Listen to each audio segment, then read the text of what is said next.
Hello and welcome to Technology Today. I'm Susan Houghton. Since September 11th, the United States has put a great deal of effort into national security issues and to improving the personal security of all residents. From new airport screening devices to handheld biological agent detectors, there's a great deal of thought taking place on the subject of terrorism. And leading much of the scientific and technological efforts are the national laboratories, including Lawrence Livermore. Today, Wayne Schatz, Associate Director of the Nonproliferation, Arms Control, and International Security Directorate, and David Dye, who is Program Manager for Technologies in the same directorate, are joining us to not only give us an update on the role the lab has played in the war against terrorism, but some ideas of some exciting new technologies that are being developed right here in Livermore. So, gentlemen, welcome. Thank you for coming to the show. Thank you. Wayne, you are in charge of a directorate at the laboratory that has been very busy since September 11th in the war against terrorism. We've been incredibly busy. In fact, we've been drawing from capabilities across the laboratory to respond. It's been remarkable. Almost as soon as September 11th happened, we started getting phone calls. There was a rush to see what the laboratory could do in getting technology into the field to help with a number of things that were going on. We had requests for people as well as technology, so it's been exciting times. Now, luckily, one of the reasons that your directorate was able to respond so well is because of the planning that had been done really since the Gulf War. I mean, you guys have put a lot of thought into what could be the next terrorism threat. Is that correct? You know, exactly. We've been thinking for a decade or longer about what we need to prepare for in terms of getting technology ready for the country.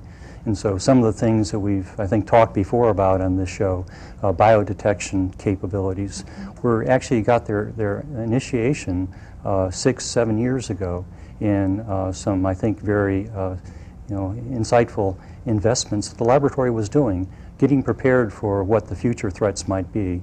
Of course, in the nuclear arena as well, we've been working and trying to get ready for what threats might be in the future. Okay, so we should tell our viewers that your directorate not only deals with the nuclear threat, but also looks at what might happen from a chemical standpoint and a biological standpoint. So really, you've kind of taken a look at that big picture.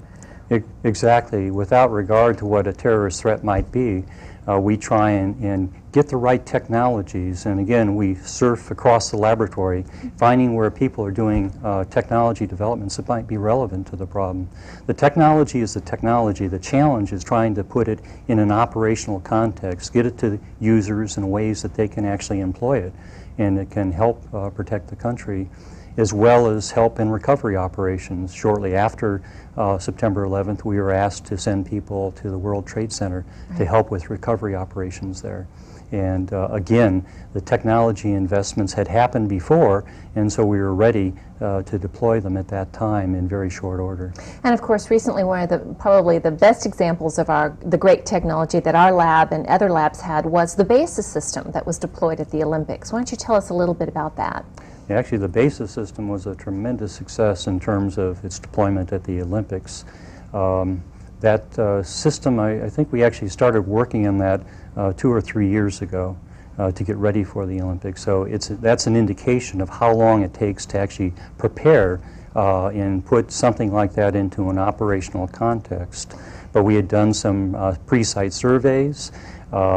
We had a full detection capability out at the Olympics, and were able to sample the air repeatedly over the course of the Olympic Games and do analysis against possible agents, biological agents in the atmosphere. So the BASIS system was a series of collectors, if you will, like that could be employed in, say, an outside venue, and then people go and collect what samples occurred to see if that there were any agents that were detected. Exactly, and the heart of the system was that it was integrated into the local first responder community. And so we would collect samples, we would analyze samples, and the good news, of course, was there were no biological agents that we detected. But at the at the end of the day, but it was the integration of this into the first responder system, so that it wasn't just technology; it was technology in the hands of the user community that was so important. Because if you found something, if you found a problem, what you needed to do is have the ability to get people to hospital to alert the local law enforcement agencies. And so this was more than just the technology, it was the technology integrated into a system. So one of the things we've also been doing, and with the help of David here, is saying, okay, now what? What are the areas that our lab, as well as other labs, want to go to say, how can we plan for the future? I mean, as you mentioned earlier, Wayne, luckily we planned, unfortunately, for September 11th by thinking back 5 years ago, what could we design? And just as we did that then, we want to do that now for what could be a future technological threat or terrorism threat for us. Is that correct? And you've been busy doing that. Yes, we've been very busy. So talk to our viewers a little bit about some of the process that goes on. You know, we have a lot of creative minds at the laboratory, lots of scientists who've called you up and said, hey, I have a really good idea. How does that work? Well, there's been, as you say, very keen interest across the laboratory and people wanting to help however they can. And several months ago, John Gordon, who runs the National Nuclear Security Administration, basically asked the labs to pull some of the best ideas that we had in terms of things that could be done fairly quickly that we thought could have an impact on this war on terrorism. So we did that, and the hardest part really was not to get response from people across the lab. It was basically to winnow those down to a select few because you had so many good responses. We had so many good ideas, that's right. Literally over 100 ideas came in on various calls, and we were asked to cut that to what we thought were sort of the 10 best ideas. And we were going to show several of those here today, I believe. Okay, so when we do this, a lot of people probably are surprised to hear that that's actually how a laboratory starts off a process, that it is a lot of people saying, what if, and why not, and let's try. And that's exactly what we did, and you employed teams of people to look at these ideas? Exactly, right. A lot of these ideas have been pursued already for other applications, and so it was a matter of sort of tailoring them for this need. And as our selection process, we got together people from across the laboratory, from all the various directorates, and asked them to help us sort of work through those and identify the ones we thought could have the most impact. Okay, so when we identify things that we want to forward, what kinds of things do we look in? Obviously, it's got to be something, Wayne, that is part of our mission. Would that be correct? Exactly. We're largely responding to massive threats. I mean, we're worried about massive threats. And so the small, incident that happens isn't really our major focus. As a national laboratory, in fact, we're focused on what some of the most difficult threats and most vexing threats are to deal with. And so obviously there are many things that could be done. There are many ways that we could respond. And we're really trying to stay focused on what our primary mission is. Okay, and I've heard you say, David, that we forward a baker's dozen to headquarters office. A baker's 10, actually. That's right, baker's 10. Because we were so excited about some of these ideas, we really couldn't whittle them down a little bit more. We're going to take a look at some of those right now and give our viewers an idea of some of the technologies that have come up. So let's take a look at that as we look at our first slide. And basically our first one is called Enhanced Video Surveillance. And Dave, what is this exactly? Well, the idea here was to develop a capability for actually being able to do sharp imaging along the ground at distances of a mile or two, perhaps somewhat further, with enough sharpness to be able to actually recognize people, for example. So if bin Laden is outside a cave, we can look at him. Right, and we know there were cases that did come up where you wondered, is that bin Laden or not? And one of the problems is that as we've all seen ourselves, if you look at a parking lot on a hot summer day, you see that shimmer above the parking lot. And that's due to the turbulence in the atmosphere. And it turns out that will limit how well you can see, regardless of how big your lens is. And so what this technique allows you to do is to eliminate some of that interference by taking a number of pictures in rapid succession and then using a computer to kind of put all those back together. So and this shows how well that can work. We actually did some experiments over east of the laboratory in the hills, looking down from there, a distance of a couple miles, and you see first the image in the middle, which is the uncorrected image, and then on the right-hand side you can see how we were able to sharpen that using these techniques. So believe it or not, the gentleman you see on the right side of your screen is actually the gentleman who is out in the wide field image, in the green area. That's exactly right. That's great. So amazing technology. Let's go ahead and go to our next one. And this is called a breathing motion sensor. And actually, Wayne, this employs the same technology that we used at the World Trade Center. Isn't that correct? No, that's exactly right. This is one of the first technologies we took to the field and took to the World Trade Center. And it's a perfect example of the sort of impact technology can have. This technology was used to try and search for survivors during the recovery operation after the World Trade Center incident. And so a couple of days afterwards, actually, we took this sensor to a number of locations, and it's able to look through the cement rubble pile and determine if there's someone in the pile that's breathing and alive. That was very important as the dogs got tired in the recovery operation to help have a verification through other technologies to help them in the search and recovery. And in this particular case, Dave, I've heard you say before that this would be able to actually analyze inside a cave if somebody was correct. Breathing. Exactly right. So would we leave this device outside a cave? That'd be one way we could use this. You could actually emplace these things at a cave entrance, for example, leave it behind with a radio communication, and it would tell you whether there was any motion that took place, people leaving the cave or motion inside. That's correct. Okay. Let's go ahead and take a look at our next idea, mobile detection and tracking system. This has the ability to track where somebody is actually going? The idea here was focused on the nuclear threat, the concern that these groups might obtain either a nuclear weapon or nuclear materials that they could use in a radiological dispersal device, where they would basically take spent fuel or perhaps an industrial isotope and put that in place with explosives, and then they could spread that around and make a mess that would take a long time to clean up. So the idea here is to be able to detect those radioactive sources, before they're used in an actual attack. One of the problems in doing that is that radiation is fairly easily attenuated by things like buildings, and so unless the detectors are fairly close in line of sight to the source, you're not likely to be able to see it. So the question is, how could we do that? And the idea here was to take advantage of technology which is for the most part off the shelf, but put together in a new way, where we pulled together cell phone technology, GPS technology to determine where the phone was located, along with the radiation detector, all in one small package. And so you're saying that this gentleman here on the left would actually wear something on his body that could be a phone, but could also at the same time detect whether or not there's radiation. Exactly. Wow. And the idea would be to have industry build hundreds of these, basically, and hand those out to first responders and law enforcement if you have concern about a possible attack. And they would just go out there and basically canvass a large area, and all the data would go back through the cell net to a central command station, where you would essentially then paint a picture of what the radiation field looked like over that entire city, if you like, to determine whether or not there was a radioactive source present. Great idea. Let's go to our next one.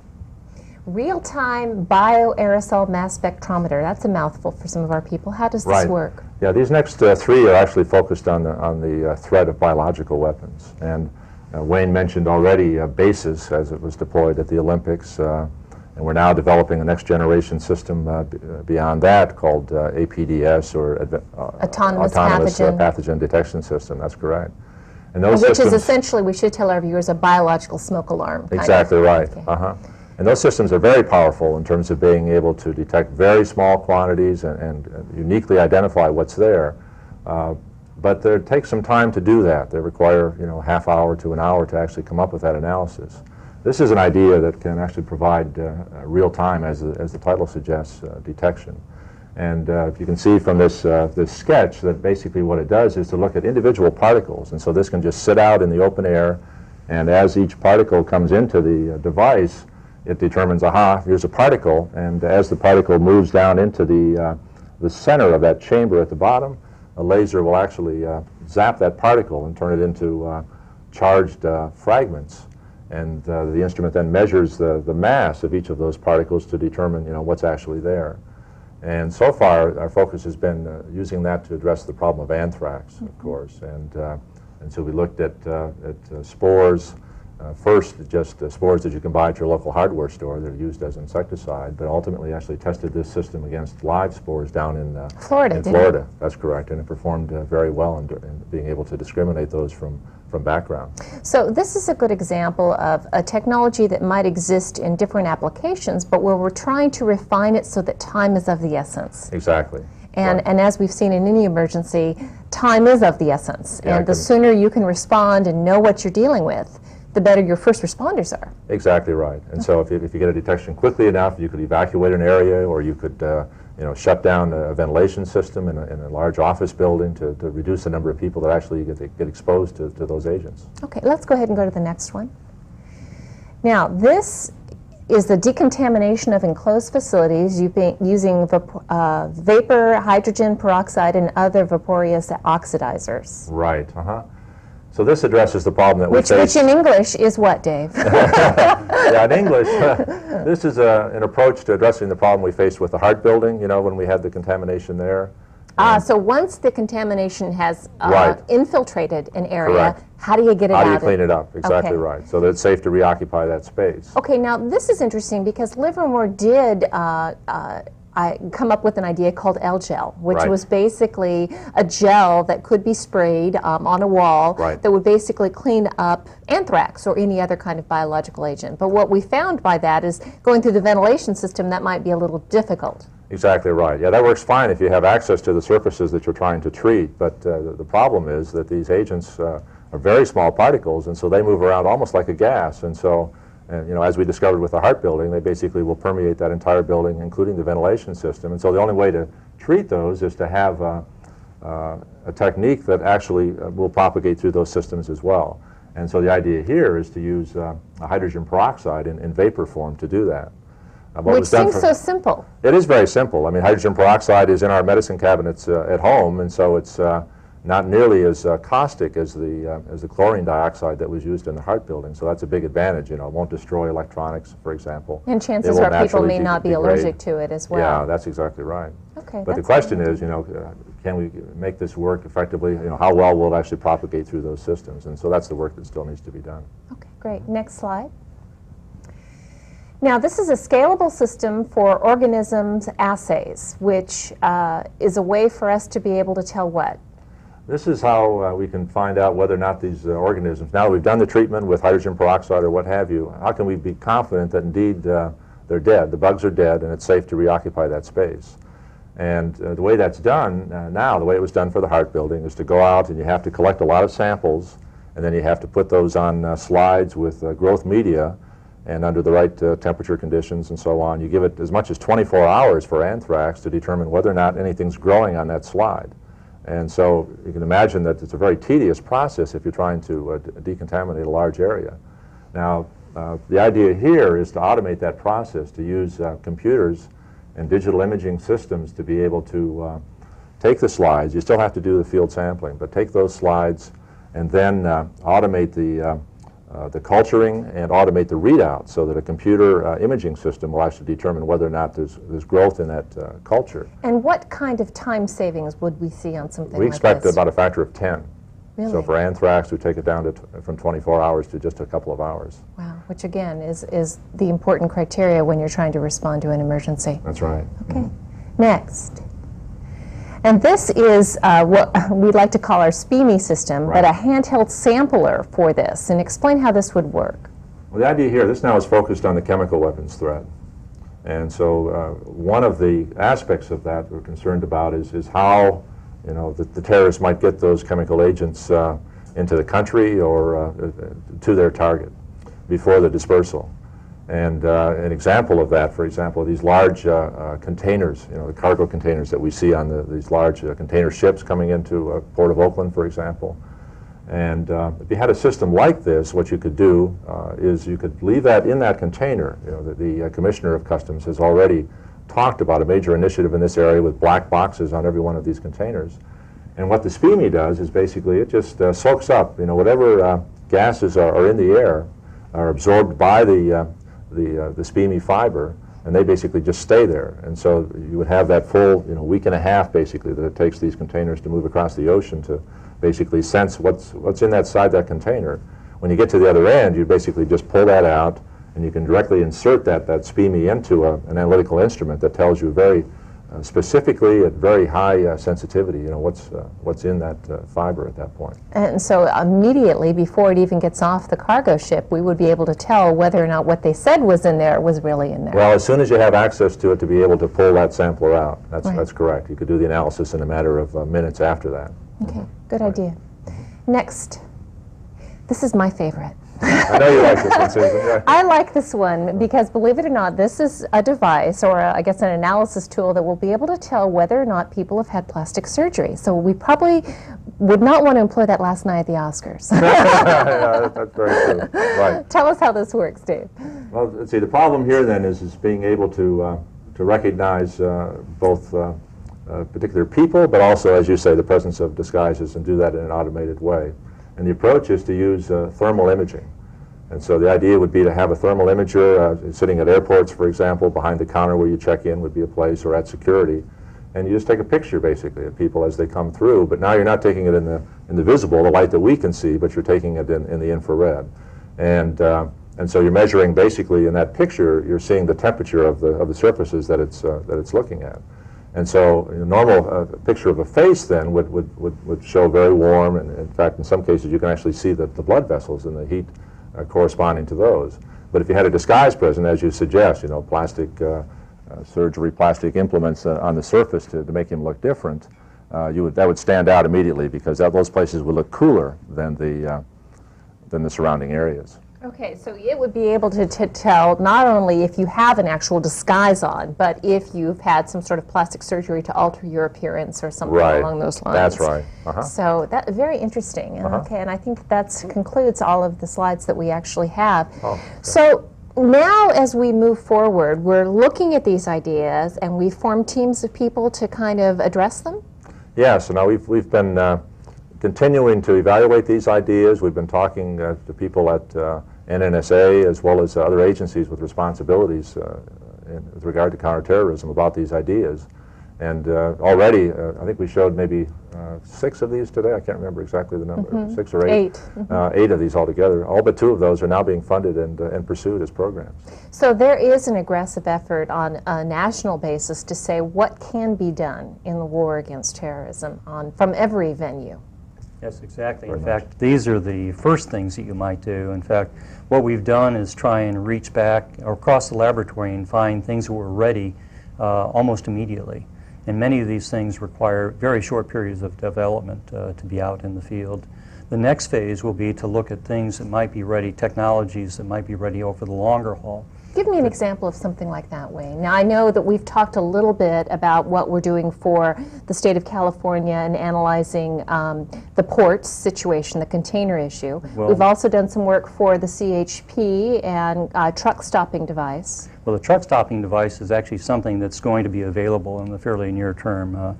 That's not what I'd call long-term development, but inspecting of cargo containers using active interrogation methods is something that's a longer-term development. There are millions, roughly 6 million containers that come into the country every year at different ports, and about half of those come into ports in California. So it is a local problem of significant magnitude, and one of the things we've been looking at the laboratory is active interrogation techniques, that is using nuclear sources like neutrons or gamma rays to actually probe those containers and see if you can get unique signatures from scattered or delayed radiation, again, gamma rays or neutrons that might come out, to try and see what's in the container, see if it has nuclear material in it, is just an example, or has a significant amount of high explosive in it. Now, believe it or not, your directorate is fairly new in the history of the laboratory. I mean, the lab is celebrating its 50th year, but your directorate has just been operational for about 5 or 6 years. Is that correct? A little bit longer than that, actually, Susan. We've been, we're going to celebrate our 10th year anniversary in just, I guess, in June. So we're going to be having, as part of the 50th anniversary for the laboratory, we'll be having our own 10th year anniversary in the directorate. So 10 years ago, when we formed your directorate, was the idea that we needed to plan ahead? Because a lot of people say, well, you know, I know Livermore is a nuclear weapons laboratory, I know the issue of stockpile stewardship, but there's probably a lot of people who didn't realize that we had developed a whole expertise in the kinds of issues that you manage. No, in fact, 10 years ago, the director at the time, John Knuckles, recognized the world had changed. He recognized that the Soviet Union was gone. The threat we were going to be facing in the future had changed. And that was when sort of the driving force behind putting the directorate together. And it was at the time a series of pieces organizations taken from different parts of the laboratory and put into one organization to face the problem of dealing with proliferation, dealing with foreign countries that might have hostile interest against the United States, and dealing with terrorists. So I think it really was a prescient move on the part of John Nuckolls to put the organization in place at that point. And luckily, because that organization in place, we were able to respond to the threats and the situation after September 11th. And since then, you've only grown even more so. You're doing a lot of hiring right now. We've had a lot of scientists from the rest of the laboratory say, hey, I want to be in this exciting new department and help kind of almost make a difference. Yes, and since we were established, the program has almost doubled in size since the early days, and what we're looking at now is a 25% increase in just this year alone in our funding. And we're actually out trying to recruit by the end of the year about 150 new staff members for the organization. And that includes people working on our problems as well as people that work for us directly. And I would imagine that the laboratory is always continuing to look for ideas such as the ones that we saw here today. And people probably come up to you all the time, Dave, and say, hey, I've been thinking about this. What do you think? Oh, that's very true. Yeah, there's some new ideas that won't happen overnight, but for detecting nuclear radiation, chemicals, biological, all those things with smaller packages that could be made more cheaply, respond more quickly. So you're right, there are a lot of challenges, but also a lot of ideas out there. So of the ones that we saw today, which do you think might be the first one that will actually be deployed in the field? Would it be the motion detector one? Because that's kind of already been out there. A number of these could be fairly soon, but that would certainly be one of those, I believe, that could be deployed very quickly. Exactly. The SPEME is also something that's very mature technology at this point. I think just needs to be tailored for this application. Also the cell phones with the radiation detectors, again, that's off-the-shelf technology, so I think that could be put together into a prototype certainly within this year. And sometimes that's really what our laboratory does best, is it marries the engineering application with the scientific application and says, let's put these two together and see what we can come up with, and then miniaturize it or increase the ability for time for it to go very quickly. Exactly. So, well, gentlemen, that's about all the time we have left. Any final thoughts that you think? It's exciting time for you. Exciting and busy, and we actually welcome the opportunity to be here and to talk about some things we think are very important to the country the laboratory is doing. Thank you. Okay, thanks for coming. Thank you. And of course, thank you for joining us. As always, we welcome your comments and suggestions for future shows. Please write to us. The address is Technology Today, P.O. Box 808, L797, Livermore, California, 94551. You can also send us an email address and also access our website. That's all the time we have left. We'll see you next time on Technology Today.